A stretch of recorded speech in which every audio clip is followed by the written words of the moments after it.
My name is Alfred and I'm the owner of Civil Remedies and Benefits Counseling and the website storageauctionrecovery.com.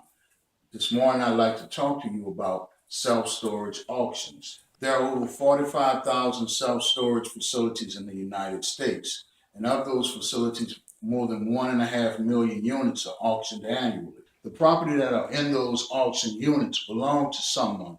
It belongs to the elderly, single parents, military personnel, and financially downsized families. Those units are not abandoned as the television shows we see on TV portray and try to make us believe. State law requires that certain steps be taken for the auctioning of a self-storage unit to be legal. This normally includes several forms of notification and the ability to pay what's owed the storage company prior to that auctioning taking place. State law also requires that after the auctioning of the self-storage unit, if any money remains after the facility's owner has satisfied their lien in the cost of auction, that money belongs to the auctioned renter if the auction renter demands it. That remaining money is the auction overage. Our storage auction recovery website offers the auctioned renter a cost-effective manner to start the process to determine whether or not their property was auctioned legally and to demand their auction overage. Simply go to our website, storageauctionrecovery.com. Click on the Demand Auction Overage tab and fill out the information requested. And we'll send you via email the documentation necessary to begin the process to assess the legality of your auction and demand your auction overage. There are a couple of things that I think everyone should know prior to renting a self-storage unit. And the first is that in most states, the second you rent that unit, the facility's owner has the right to lien when it comes to your property.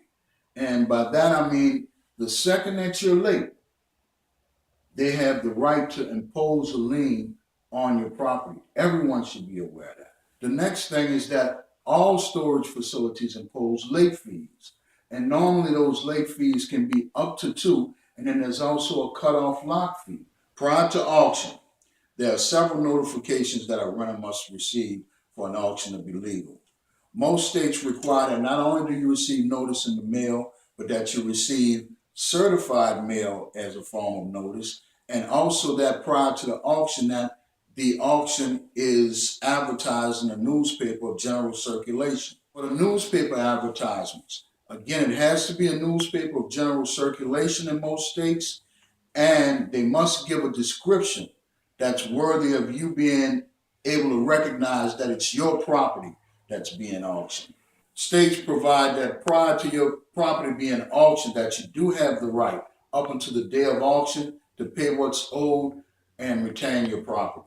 If your property is auctioned and there's a remaining balance after the storage facility has recouped their lien and cost of auction, that balance is the auction overage. And that auction overage belongs to the auctioned renter. Upon that renter's demand, that overage is supposed to be returned to the renter. The time provided to demand an auction overage differs from state to state.